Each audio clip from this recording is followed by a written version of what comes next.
다윗이 왕이 되기 전에 그때는 사울에게 쫓길 때였죠. 가장 어려울 때였습니다. 그러한 어려움에 처했을 때 다윗과 함께 협력했던 사람들을 오늘 본문은 소개하고 있습니다.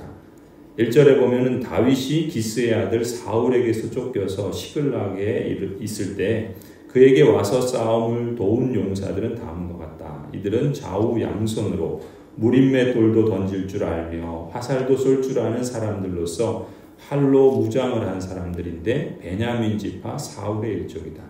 그들의 우두머리는 아히에셀이고 그 다음은 요아스인데 이들은 기브아 사람인 스마야의 두 아들이다. 그리고 29절을 보면은 사울의 동족인 베냐민 자손 가운데서 3,000명이 나왔다. 그들 대다수는 그때까지 충실히 사울 가문을 지켜왔다.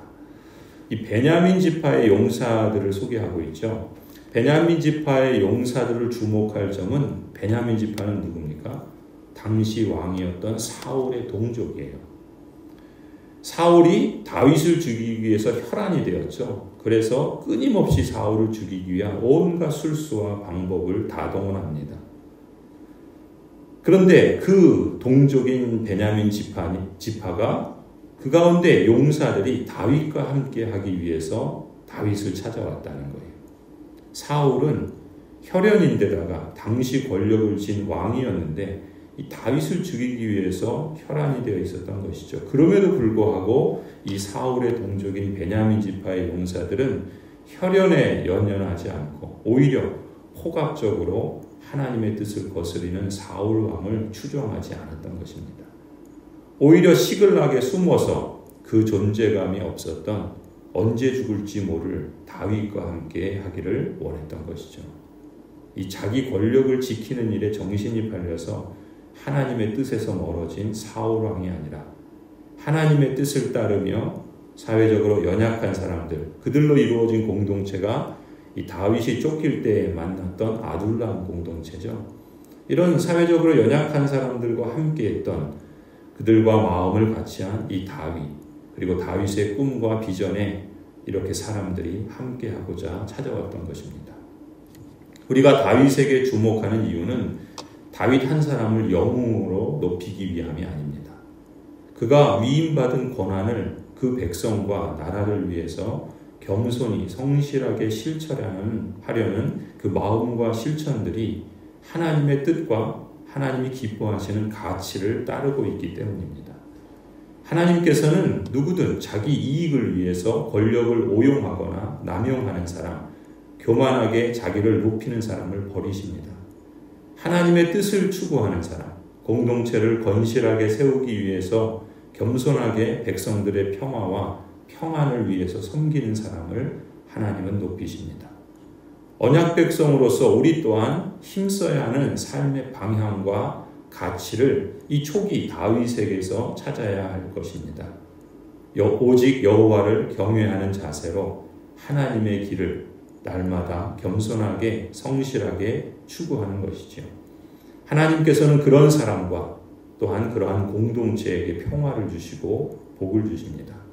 궁극적으로 그것이 하나님의 나라와 하나님의 통치가 바로 그러한 사람과 공동체를 통해서 증거되기 때문이지요.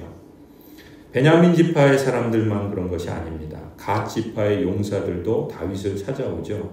8절에 보면 갓 지파 가운데서 광야에 있는 요새로 다윗을 찾아간 사람들이 있었다. 그들은 용맹스러운 용사들이요 방패와 창을 다룰 줄 아는 싸움에 익숙한 군인들이다. 그들의 얼굴은 사자의 얼굴과 같고 빠르기는 산의 노루와 같았다. 14절입니다. 이들은 갓 자손의 군대 지휘관으로서 그 가운데 계급이 낮은 사람은 100명을 거느렸고 높은 사람은 1000명을 거느렸다. 어느 해 첫째 달 요단강 물이 모든 강둑에 넘칠 때 그들은 강을 건너가 골짜기에 사는 모든 사람을 쳐서 동서로 도망치게 하였다. 이 위기 속에서 어려움 속에서 함께했던 사람들은 자신들의 목숨을 건지기 위한 것보다 함께 하는 사람들을 살려내기 위해서 요단강물이 넘치는 그러한 위험을 무릅쓰고 싸웠던 사람들입니다. 갓 지파만 그런 것이 아니죠. 19절에 보면은 므낫세 지파의 용사들도 다윗을 찾아옵니다. 므낫세 지파에서도 다윗에게 온 사람들이 있었다. 그때 다윗이 블레셋과 함께 나아가 사울과 전쟁을 하려 하였지만 그들을 도울 수가 없었다. 블레셋 지도자들이 의논한 뒤에 그가 우리 머리를 베어서 그의 왕 사울에게 투항할 것이 아니냐 하고 말하면서 다윗을 돌려보냈기 때문이다. 20절 다윗이 시글락으로 돌아갈 때 므낫세 지파에서 그에게 합세한 사람은 아드나, 요사바, 여디아엘, 미가엘, 요사바, 엘리후, 살르데이다. 이들은 모두 므낫세 지파의 천부장이다. 그들은 모두 다 용맹스러운 용사들이어서 다윗을 도와 침략자들을 쳤다. 이들은 모두 군대장관이 되었다. 이 갓과 므낫세 지파는 일찌감치 요단 동편에 터를 잡았던 지파들이죠. 여호수아의 명령을 따라서 앞장서서 가나안 요단강 서편에 있는 가나안 정복 전쟁에 선봉에 섰던 지파들이 이 갓과 므낫세 지파입니다. 그런데 이 지파의 용사들도 어려울 때 다윗이 쫓기고 힘이 없을 때 찾아와서 마음을 같이하여 돕습니다. 말하자면 그가 갖고 있는 가치와 또 그가 추구하는 그 삶을 알았던 것이죠. 어떤 면에서 이들은 권력이나 사심이 없는 그러한 모습을 보이면서 이 갓과 므낫세의 용사들처럼 다윗이 어려울 때 장래가 불투명한 그러한 시점에 찾아와서 함께하기로 했던 것입니다.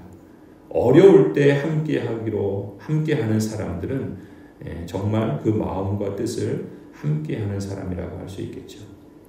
16절도 보면은 베냐민과 유다 자손 가운데서 요새로 다윗을 찾아온 사람들이 있었다. 다윗이 나가서 그들을 맞으며 말하였다. 여러분이 나를 돕고 화친할 목적으로 왔다면 나는 여러분과 연합할 마음이 있어. 그러나 내게 아무런 악행이 없는데도 여러분이 나를 배반하여 적에게 넘긴다면 우리 조상의 하나님께서 이를 보시고 여러분을 벌하시기를 바라오. 그때 30인의 우두머리인 아마새가 하나님의 영에 사로잡혀 말하였다. 다윗 장군님, 우리는 장군님의 부하입니다. 이새의 아드님, 우리는 장군님의 편입니다. 하나님이 장군님을 돕는 분이시니 평화에 평화를 누리십시오. 장군님을 돕는 사람에게도 평화가 깃들기를 빕니다. 다윗은 그들을 기꺼이 받아들여 군대장관으로 삼았다.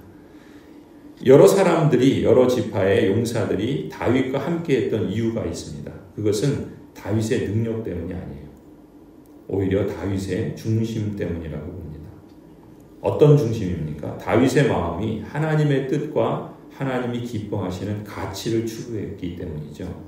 하나님께서도 비록 사울왕 때문에 쫓기고 사울왕 때문에 여러 번 죽을 고비를 맞이한 다윗이지만 그와 함께 해주셨고 다윗과 함께 해주셨고 마침내 다윗을 높이셔서 왕이 되게 하셨던 것입니다.